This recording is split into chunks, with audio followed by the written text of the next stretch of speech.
I still don't know what scared me more that morning.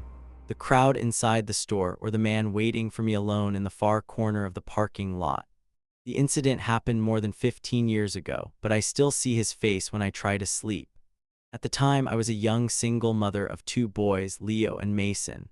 They were 8 and 5, and for months they had been asking for the new StarCube game console. Every commercial suggested that acquiring it would transform their entire lives. I didn't have a lot of money. I worked at a small dentist office and paid the rent from one paycheck to the next.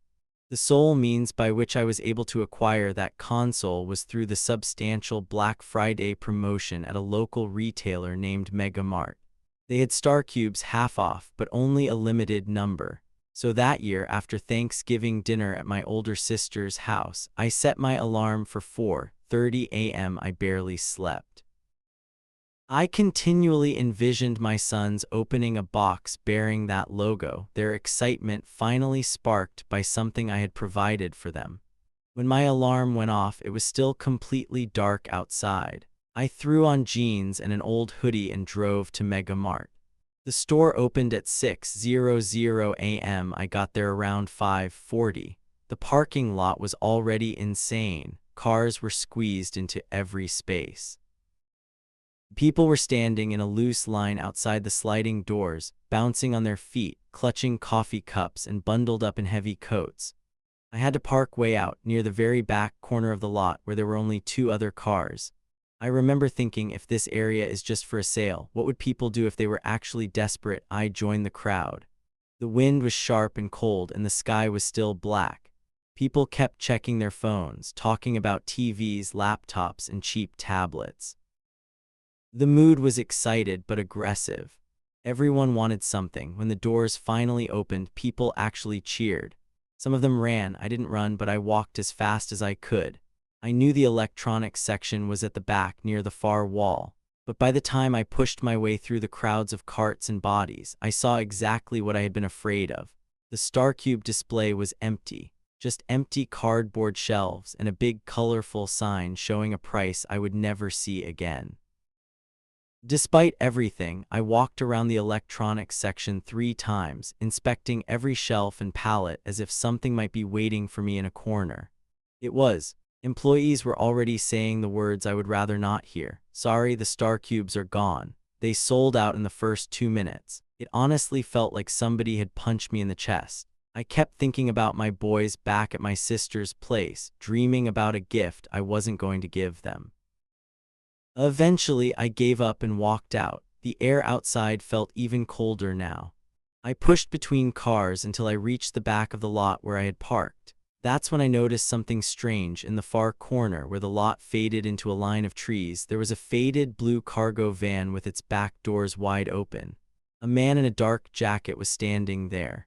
Inside the van, I could see boxes stacked up, white styrofoam and tangled wires. He wasn't shouting or calling out like a normal street seller. He was just waiting. 2 men were talking to him quietly, holding boxes I didn't recognize. As I got closer, I heard the man in the jacket say, "Cheaper than inside. No tax, cash only." It sounded wrong. The whole setup felt wrong, but then I saw it, a white box with the StarCube logo sitting in the back of the van. My heart jumped. I actually stopped walking. For a few seconds, all the red flags in my brain turned off.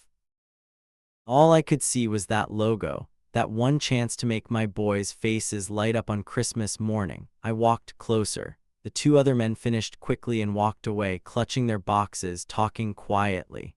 I stepped toward the van and the man turned to look at me. He was tall and broad-shouldered, maybe in his late 30s. He had close-cropped hair, a trimmed beard, and a deep, almost fake-sounding friendly voice. "Looking for something special?" he asked. Do you have any StarCubes?" I asked. He smiled like he'd been waiting for me to say those exact words. "Yeah, I had a few, just sold the last one though," he said casually, glancing back into the van.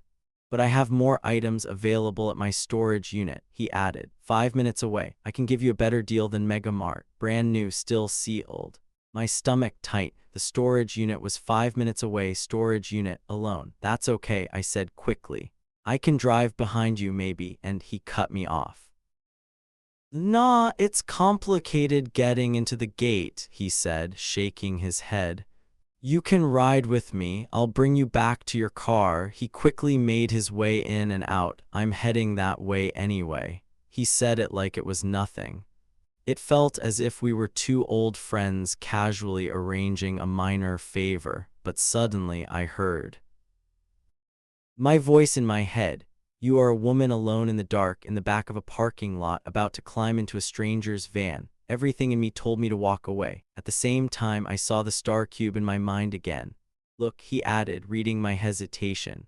You can sit by the door. I'm not some creep. It's 5 minutes. Do you want the console or not? He sounded a little too pushy now. I made myself smile like I was interested, just to buy time. How much is it? I asked. He named a price that was actually lower than Megamart's sale price. It made my brain wobble for a moment. That's really cheap, I said slowly. He shrugged. I have a reliable source. You want it? Get in now. I have other stops to make.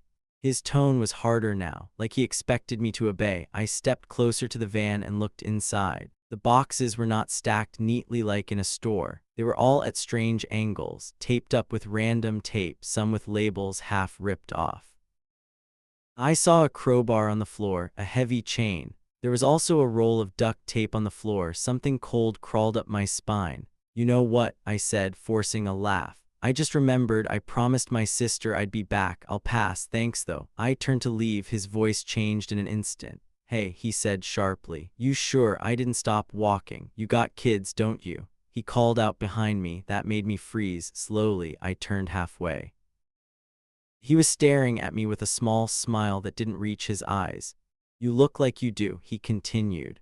Young mom, tired eyes, those game systems go fast, hate for them to be disappointed. I didn't like that he was analyzing me like that. I didn't like that he wasn't letting it go.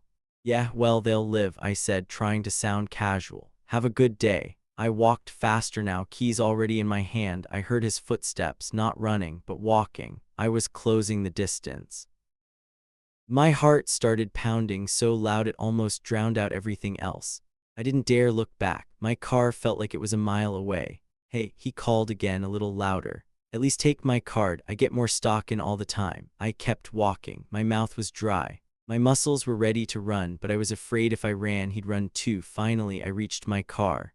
I unlocked it with shaking hands, climbed in, and slammed the lock button down on all doors. That's when I looked up. He was only a few car lengths away, still walking straight toward me. We made eye contact. His friendly mask was gone. His face was flat, his jaw tight. He raised an empty hand and made a little shrug like, "Why are you being so difficult?" I shoved the key into the ignition so fast I almost dropped it. The engine caught. I didn't even put my seatbelt on. I backed out quickly, my eyes never leaving him. For a second, I thought he was going to lunge forward. Instead, he just stood there and watched me drive away. I checked my rearview mirror every few seconds the entire drive back to my sister's house. I imagined that blue van behind me on every turn, hiding behind every truck. It never appeared. That Christmas, my parents helped me buy a different console for the boys. It wasn't the Star Cube, but honestly, they didn't care. They were just happy to have games at all. Years later, I saw a local news story about a group of men who had been arrested for kidnapping women using fake parking lot sales near big shopping centers. They used unmarked vans, offered cheap electronics, and always tried to get the buyer to come to the warehouse alone. I don't know if it was the same man. I'll never know. But every time I remember his voice in that dark parking lot, saying, "You got kids, don't you?" I thank God that I didn't climb into that blue van.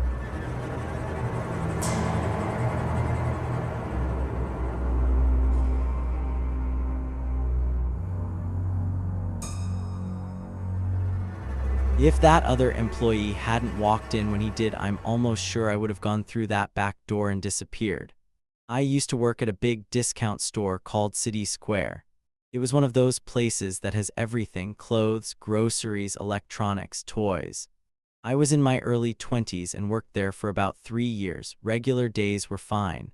The days were busy but manageable. Black Friday was another world. This story happened on a Black Friday evening.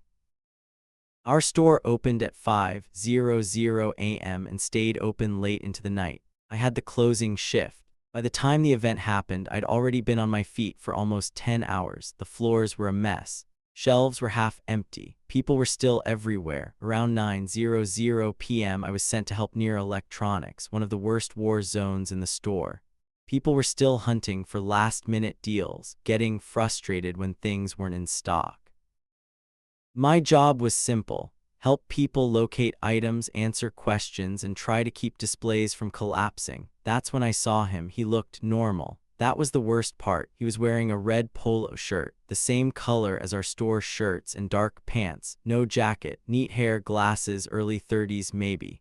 He blended into the chaos like he belonged there. If I hadn't looked twice, I would have assumed he was one of us.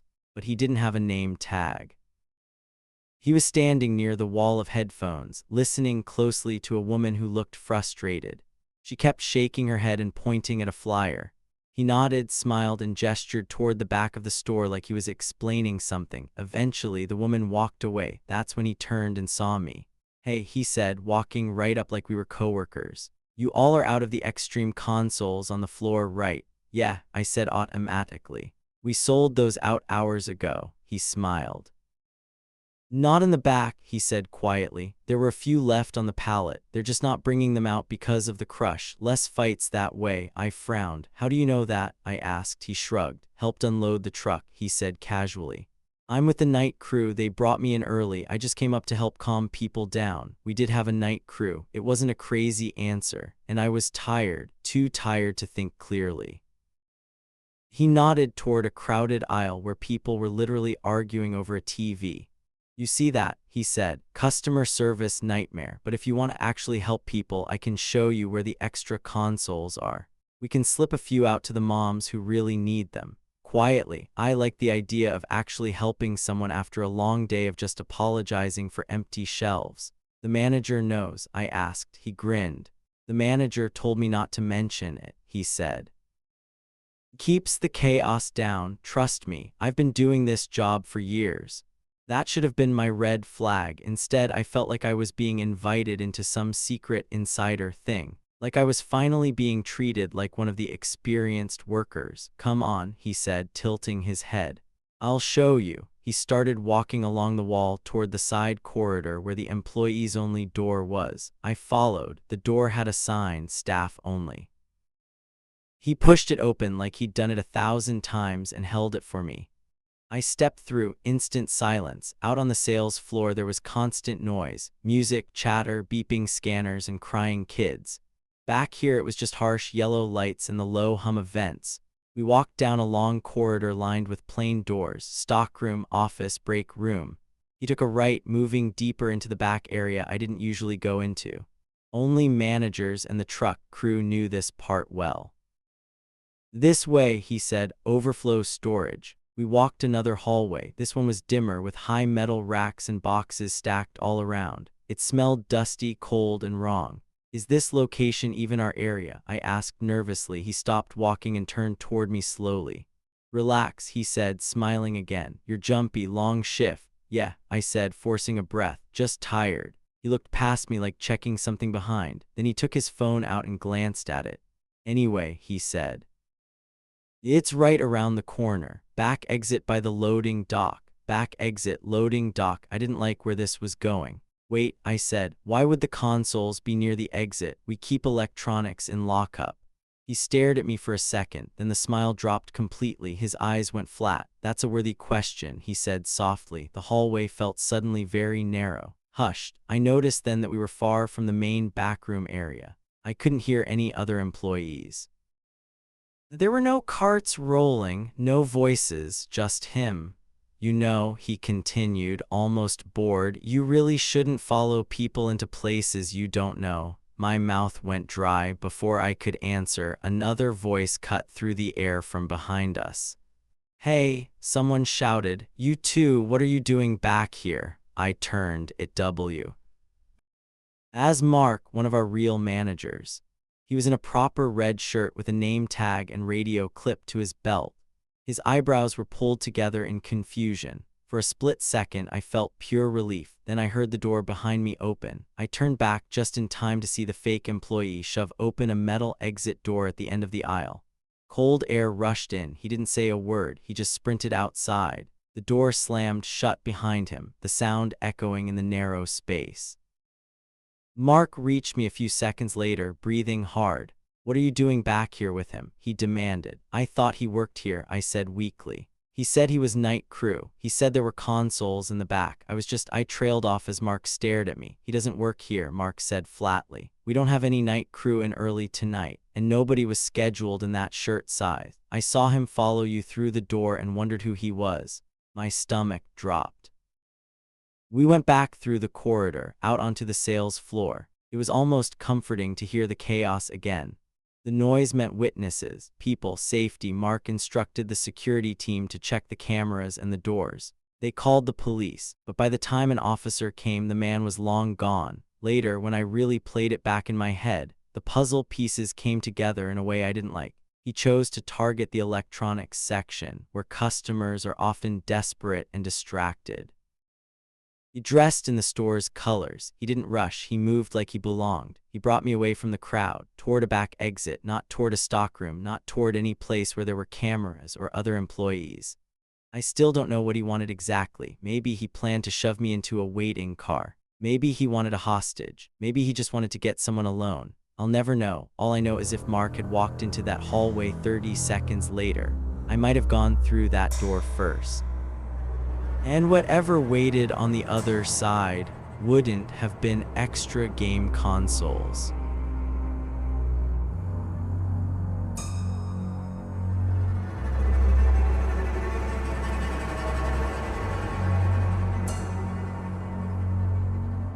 I thought he was just another Black Friday weirdo, until I saw him later that night standing under my window. This event happened in 2010, back when camping in front of tech stores for Black Friday was still a big thing. My best friend Jenna and I were both in our mid-20s. We were obsessed with gadgets, and a new electronics store called Tech Hub had opened in our town.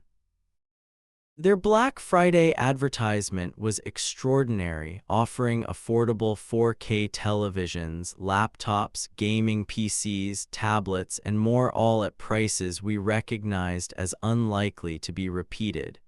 We decided we were going to do it right. A full campout. Thanksgiving afternoon, we packed a small tent, sleeping bags, snacks, and a thermos of coffee. We arrived at Tech Hub around 7:30 p.m. The store doors would not open until 5:00 a.m., leaving us prepared for a prolonged, frigid night outdoors. When we got there were already about 20 people in line. Some had lawn chairs, others had small portable heaters. One guy had a grill. We were maybe the only two women camping out near the front. The staff had set up metal barricades along the sidewalk to keep the line organized. We found a spot, set up our tent, and tried to make it cozy. People were friendly, chatting about what they wanted to buy. Everyone complained about the cold, but there was a "we're in this together" feeling. By around midnight, many people had climbed into their tents to try to sleep. The parking lot was bright from the overhead lights, but strangely quiet. The noise of cars had died down. The mall across the lot had already closed. Jenna and I crawled into our sleeping bags, fully dressed, wearing hats and gloves. I set an alarm for 4:00 a.m. so we'd have time to pack up before the doors opened. I fell asleep surprisingly fast. I don't know how long I was out when it happened. I woke up to a sound that didn't belong to any dream, a slow zip. At first, my sleepy brain didn't understand. Then cold air touched my face. My eyes flew open. The tent zipper was sliding down from the top, inch by inch. The world outside, bright white parking lights and dark sky, appeared in the gap. Someone was unzipping our tent from the outside. For a second, I couldn't move. My heart was hammering so hard I thought Jenna must hear it. The zipper stopped halfway. A hand pushed the flap aside. A man's face appeared, framed by the opening. He had a messy, patchy beard, greasy hair sticking out from under a dirty cap, and wide eyes that didn't blink. He smelled like old cigarettes and sweat even from that distance. He didn't say anything, he just stared at me. His eyes flicked past me to where Jenna was sleeping, then back to me again. My voice came out hoarse. "Can I help you?" I whispered. He didn't answer. He just kept staring like he was memorizing my face. I pushed myself up on my elbows, my heart beating so fast I felt dizzy. "Hey," I said louder. "What are you doing?" He jerked his head slightly, like I'd snapped him out of something. Then, without a word, he pulled the flap closed and zipped the tent back up. I lay there frozen, listening. I didn't hear footsteps walking away. No voices. No one was saying they'd seen him. I quickly unzipped the tent myself and poked my head out. He wasn't in front of our tent anymore. People were still sleeping in their tents or sitting in folding chairs with blankets over them, scrolling their phones. I didn't see him anywhere. "Jen," I whispered, shaking her shoulder. "Jenna, wake up." She groaned and rolled over. "What?" she mumbled. "Some guy just opened our tent," I said, like actually unzipped it and stared at us. That woke her up. She sat up quickly. "What do you mean, somebody?" she asked. I told her what happened. She looked out of the tent too, but we didn't see anyone matching my description. "Maybe he was just checking the line," she said uncertainly. "Or drunk." I wanted to believe that. I didn't, but I wanted to. It was 2:15 a.m. We decided not to go back to sleep. We sat up, zipped the tent only halfway, and watched the world outside until our alarm went off at 4:00. By then, the lot was getting busy again. More cars, more people are joining the line at the back. Jenna and I packed up the tent and folded the sleeping bags. We kept joking about tent guy, trying to laugh it off. When the doors finally opened at 5:00 a.m., it was surprisingly calm. The staff let people in waves. There was neither a stampede nor any fights. Inside the store, it felt like a normal, busy day, just with crazier prices. About 20 minutes after we got in, we were walking toward the laptop section when I saw him, the same man. He was standing near the front entrance, hands in his pockets, just watching the crowd. My stomach dropped. I grabbed Jenna's arm. "That's him," I whispered. She turned and looked. "Are you sure?" she asked. "Yes," I said. "That's the same guy." From the tent, we watched him for a few seconds. He wasn't holding a flyer. He wasn't browsing any items. He was just looking at people. His eyes moved from face to face in a slow scan. Then, as if he knew we were watching, his gaze snapped to us. We locked eyes. I felt cold all over. We turned and walked away quickly, deeper into the store. We did not discuss it again until we were in line to pay. By that time, I was no longer able to see him when I looked around. By late morning, we had finished shopping at Tech Hub and even hit 2 more stores just for fun. It was a long, exhausting day. I dropped Jenna at her apartment, then drove back to mine. I lived on the second floor of a 3-story building at the edge of town. The lot was usually quiet, especially at night. I napped for a few hours that afternoon, woke up, and spent the evening setting up my new TV and tablet. It felt like the whole weird tent thing had happened in another life. Around midnight, I was sitting on my couch in my pajamas, lights low, TV on. My living room window looked out over the parking lot. I wasn't really paying attention to the outside world. Until something moved in the corner of my eye. Just a shadow at first. I glanced at the window. Someone was standing in the lot. It wasn't unusual for someone to walk by. What froze me was that this person wasn't walking. He was standing completely still, looking up at my apartment. I turned off the TV sound and got up slowly, staying back from the glass. My heart knew before my brain fully accepted it. It was him. He wore the same soiled cap, the same patchy beard, the same long jacket. He was just standing under the streetlight, staring directly at my window. My stomach flipped. My hands started shaking. How did he know where I lived? I dropped to the floor out of sight and crawled over toward the small hallway that led to my bedroom. I grabbed my phone and dialed Jenna with trembling fingers. She was half asleep. "Hello, he's here," I whispered. "It's the man from the tent. He's in my parking lot. He's looking up at my window." "Are you serious?" she said, suddenly wide awake. "Yes," I hissed. "What do I do?" "Call the police," she said. "Right now, and don't go outside. Don't look out the window." I hung up and called 911. I told the dispatcher that a strange man was standing outside my building, staring at my window. She asked if I recognized him. I almost said no, but then I heard myself say, "I think he followed me from a store, from a Black Friday line." She promised to send a patrol car. Those 10 minutes felt like an hour. I stayed low, away from the windows, peeking only once or twice, just enough to see if he was still there. He was same position, same posture, head tilted back, eyes fixed on my apartment, like he was checking that I was still real. I finally saw the blue and red flashing lights spill across my ceiling. By the time I dared peek again, the lot was full of light. 2 officers were there. The man was gone. They looked around the building and shined their flashlights into the trees, but he had vanished. They took my statement. I described him in detail. They asked if I wanted to file a report. I did. They suggested I keep my doors and windows locked and call immediately if I saw him again. I never did. I never saw him outside my building. Not at Tech Hub. Not anywhere. Sometimes I tell myself it was just coincidence. I tell myself that he was merely a lonely, strange man who coincidentally stood in that line, later visited the store and walked past my building. But deep down, I don't believe that. He knew which tent to open. He knew which face to stare at. He knew which window belonged to that face later that night.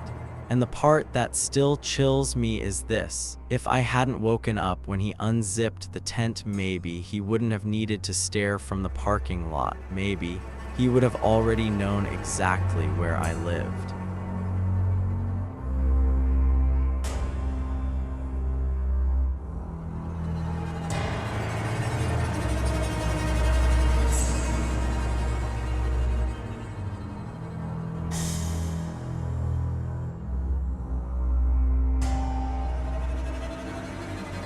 I thought he was just another annoying customer, until I saw him waiting in his car, engine running, facing my parking space.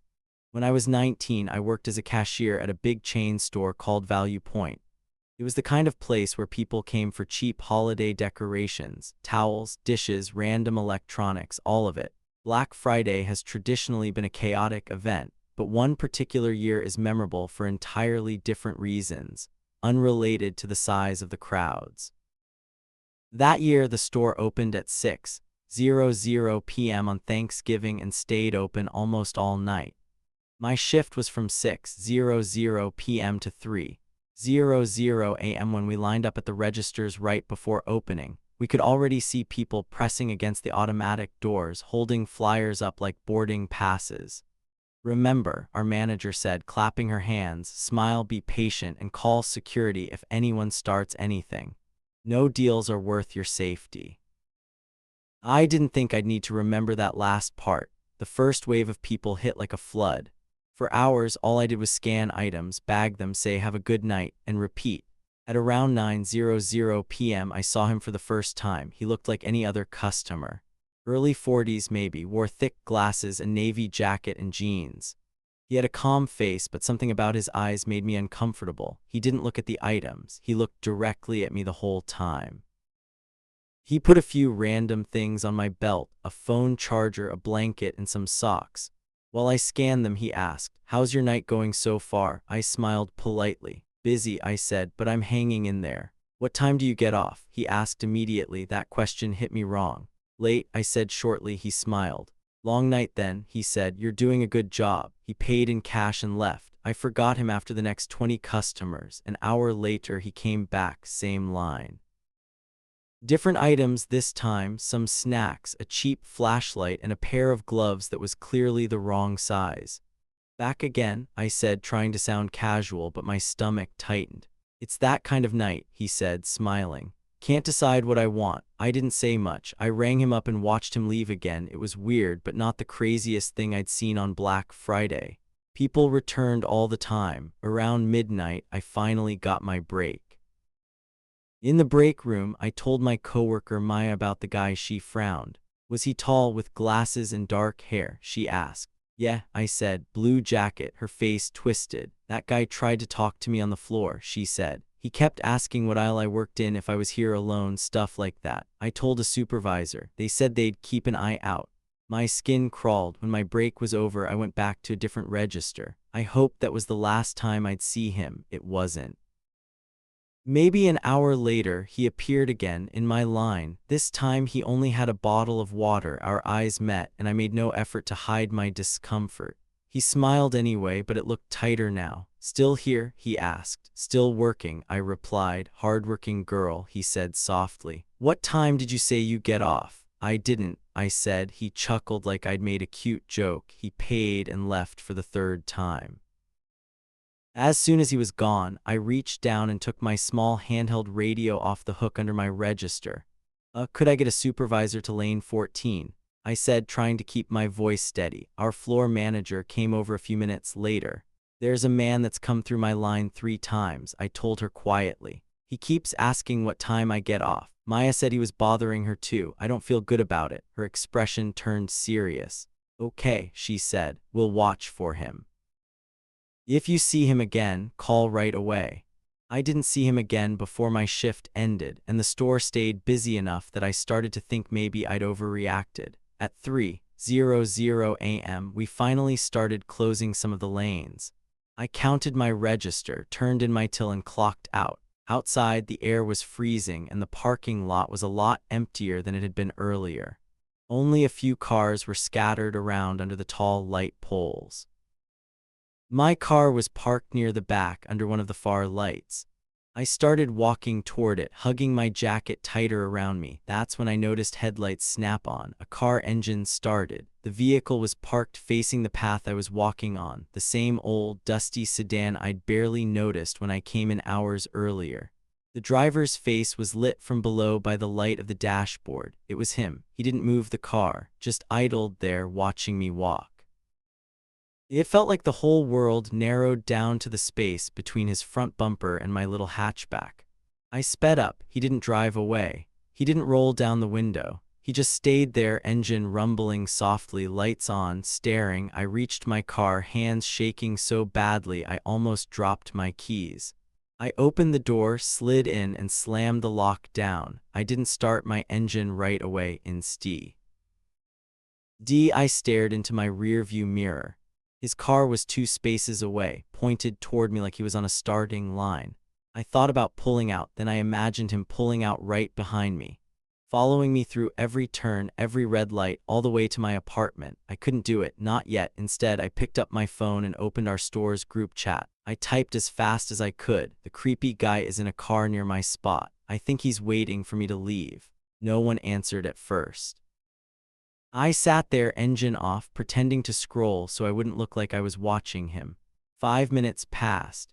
His car stayed exactly where it was. Then a message. Maya, I'm still inside. Stay where you are. I'm getting Louis.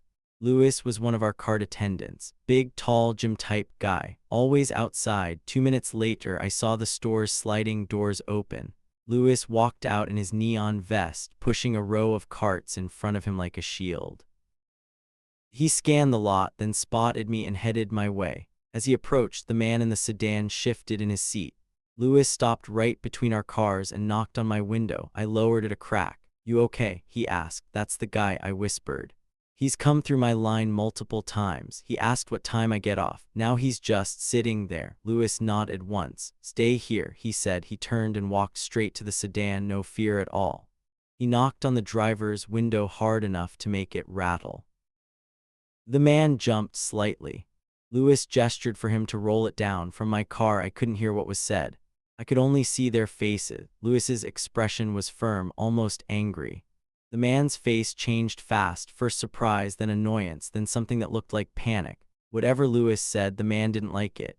He shook his head quickly, said something back, and then suddenly put the car in drive. He pulled out of the space fast, turned toward the exit, and sped out of the lot without looking back. Louis watched him go, then returned to me. He won't be back tonight, he said. If he does, security's got his plate. What did he say? I asked. Louis shrugged. Something about waiting for someone, he replied. I told him that person wouldn't be leaving alone, and if he stayed, I'd get the police out here. He left pretty quick after that. I don't know if the man really planned to follow me home. But I still think about the questions he asked. What time do you get off? Are you still here? What time did you say you finish? He wasn't shopping, he was scheduling. And if Louis hadn't walked out when he did, there's a good chance my little car wouldn't have been the only vehicle leaving that lot that night.